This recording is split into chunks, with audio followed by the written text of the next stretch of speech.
ঘরে যদি কোনো জিনের অস্তিত্ব বিদ্যমান থাকে তবে তার সাথে মোকাবেলা করার মতো শক্তি আল্লাহ তাআলা বেড়ালকে দিয়েছেন।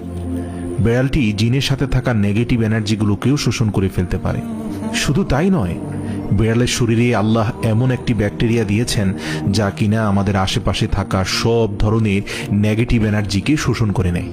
এছাড়াও বিজ্ঞানীরা বলছেন, আমরা যখন রাতে ঘুমাতে যাই তখন ঘরে পুষে রাখা বেড়াল সারা রাত ধরে আমাদের শরীর থেকে নেগেটিভ এনার্জি শোষণ করতে থাকে।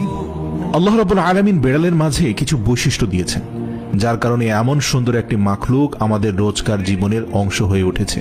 রাসূল সাল্লাল্লাহু আলাইহি সাল্লাম বেড়াল পছন্দ করতেন এবং বেড়াল পালন করার কারণে তিনি তার এক প্রিয় সাহাবীর ছদ্মনাম দিয়েছেন আবু হুরায়রা, যার শাব্দিক অর্থ দাঁড়ায় বেড়ালের পিতা।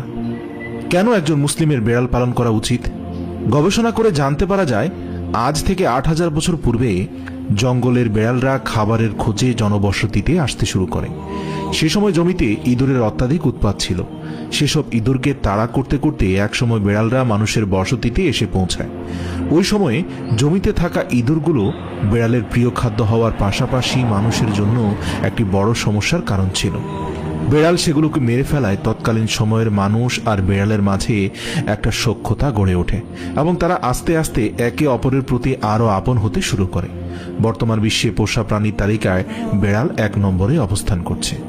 রাসূল সাল্লাল্লাহু আলাইহি সাল্লাম ইরশাদ করেছেন, শুধুমাত্র বেড়ালকে কষ্ট দেওয়ার কারণে এক বনী ইসরায়েলের নারীকে কবরে আযাব দেওয়া হয়।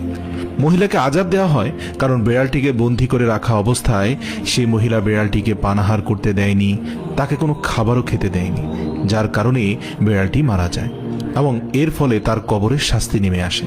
সহিহ বুখারী হাদিস নম্বর 3482। রাসূল সাল্লাল্লাহু আলাইহি সাল্লাম ইরশাদ করেন, বেড়াল সর্বদা নাপাক বস্তু হতে দূরে থাকার চেষ্টা করে।